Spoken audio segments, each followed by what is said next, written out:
يا مساء الحلويات حبايبي حبايبي، كل سنه وانت طيبه يا رب يا نادي. مساء الحلويات. استاذ سامح انت طيب، ايه اللي وداك عندها دي؟ ممكن تقوم. لا بس ممكن تاكلك فول عادي وتقول لك ده سحور عادي منطقي. في حاجات كتير بقى. انا عاملين فطار كامل النهارده. فطار كامل اللي هو بيض وفول وكده، ما تحبطنيش اوعى يكون فطار بتاع رمضان. دي قطايف كبيره ماشي هنحشيها. لا يا شيخ، يعني دي اساس القطايف دي؟ يا نهار ابيض. ما اكلتش انا ما اعرفش. ما اكلتش قطايف قبل كده ولا ايه؟ لا انا بقولها بس. هيقولها وياكلها؟ ايه الحظ ده؟ طب انا هعمل لك برنامج اسمه ورق عنب بقى من بكره. دي الكبيره بنعمل فيها ايه؟ لحمه مفرومه. الصغننه شويه بنحشيها مكسرات. يعني هو في قطايف مش حلوه؟ هي كل القطايف حلوه بس في قطايف اكيد يعني حادقه يعني. يا استاذ سامح بقى، انا ممكن اتباس عادي، ممكن اكل الحدقه عارفها. اعملي وانا هقلدك. معلقه كده من اللحمه المفرومه متعصجه.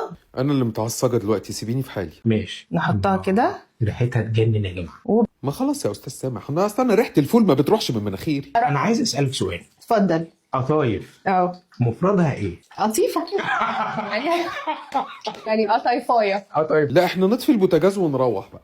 اسمها قطايفيايا. ايه سر بقى القطايف الجامده بقى بتاعت السنه اللي فاتت اللي كسرت الدنيا دي؟ السر في الصناع. لا البرنامج كان حلو طبعا، ما اقدرش افتح بقي، بس انا عايزك تراعي موقفي، انا واحد واكل فول.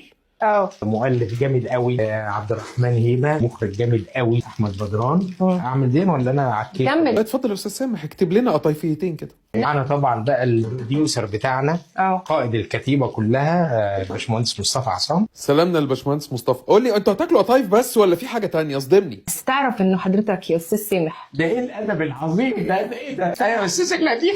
الطبيخ عندك في نفس. نفس ما شميته.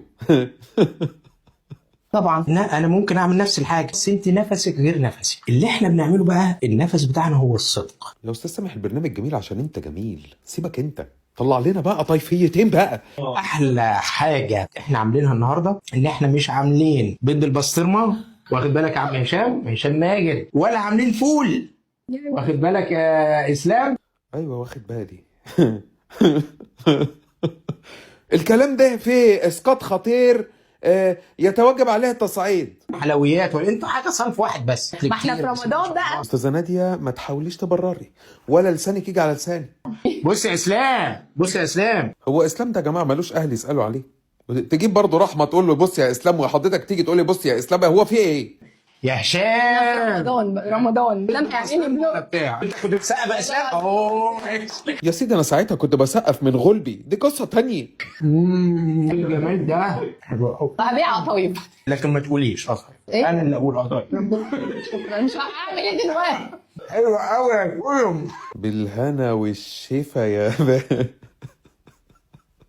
بالهنا والشفا. دي بقى لاخويا هشام.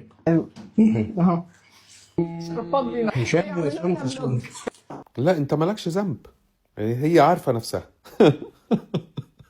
حبايبي والله. ان شاء الله طيبين وبخير يا رب. رمضان كريم عليكم. وحضرتك طيبه يا استاذه ناديه. ها انتظروا بقى حلقات استاذ سامح. قطايف الجزء الثاني تابعوها ان شاء الله، يا رب تعجبكم، مفيده للعقل وللروح. توكل انت على الله بس ما تقلقش، احنا معاك ما تخافش. كمان والقطايف بتاعتي ما تنساش. طبعا ده يا ساده اكيد طبعا.